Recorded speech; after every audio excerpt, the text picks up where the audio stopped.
और वहीं करनाल में भी जहां पॉल्यूशन से लोग परेशान हैं, तो कोहरा भी काफी छाया हुआ है। यहां की ग्राउंड जीरो से आपको रूबरू करवाते हैं।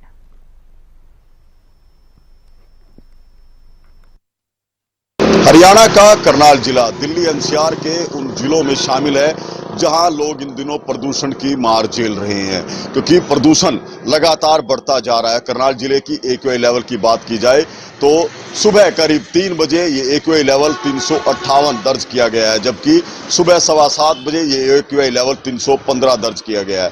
बीते करीब 4 से 5 दिनों में लगातार एक्यूआई लेवल बिगड़ता हुआ दिखाई दे रहा है। यही वजह है कि सरकार को प्रदूषण देखते हुए ग्रेफ 4 लागू करना पड़ा है। कुछ प्रतिबंध कड़े कर दिए गए हैं, लेकिन अभी भी लोगों को प्रदूषण से निजात मिलती हुई नहीं दिखाई दे रही। आप तस्वीरें देख लीजिए कि किस तरह के हालात है। एक तरफ प्रदूषण है, दूसरी तरफ अब धुंध और सर्दी शुरू हुई है। उसके बाद ये दोहरी मार लोगों को झेलनी पड़ रही है, पोल्यूशन और ठंड की। जिस तरह से धुंध बढ़ी है, उसके बाद स्मोक का असर भी काफी देखने को मिला है। कल देर शाम से जिस तरह से स्मोक छाया था, उसके बाद लोगों को बहुत ज्यादा आंखों में जलन की जो है वो शिकायतें हो रही थी, क्योंकि धुएं और धूल का जो गुब्बार आसमान में छाया हुआ है वो बढ़ती ठंड के साथ साथ थोड़ा नीचे आया, और यही वजह है कि जिससे लोगों की परेशानियां बढ़ी हैं। वहीं धुंध के चलते विजिबिलिटी काफी प्रभावित हुई है।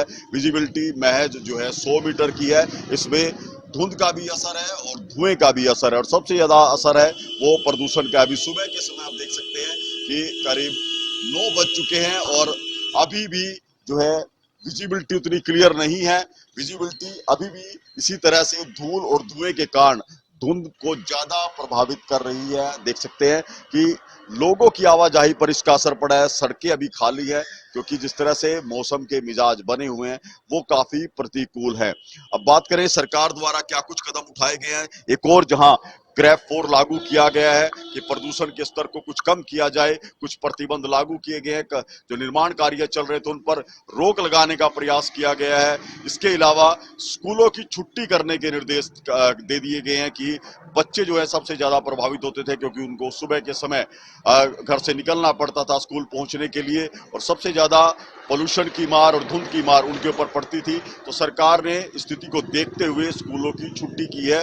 तो ऐसे में और स्कूल बंद रखे जाएंगे। इसके अलावा कुछ हिदायतें डॉक्टर्स की तरफ से जारी की गई हैं कि जो बुजुर्ग हैं, जिनको सांस संबंधित बीमारी है या उनको स्किन इन्फेक्शन जल्दी हो जाता है, वो इस तरह के हालातों में घर से बाहर कम से कम निकले। यदि उनको निकलना पड़ता भी है तो वो मास्क अवश्य लगाएं। इसके अलावा अपनी आंखों को प्रोटेक्ट करने के लिए, क्योंकि स्मोक बहुत ज्यादा है जिससे आंखों में जलन होती है, उसके लिए वो गॉगल्स का इस्तेमाल कर सकते हैं। उससे काफी हद तक उनको बचाव होगा।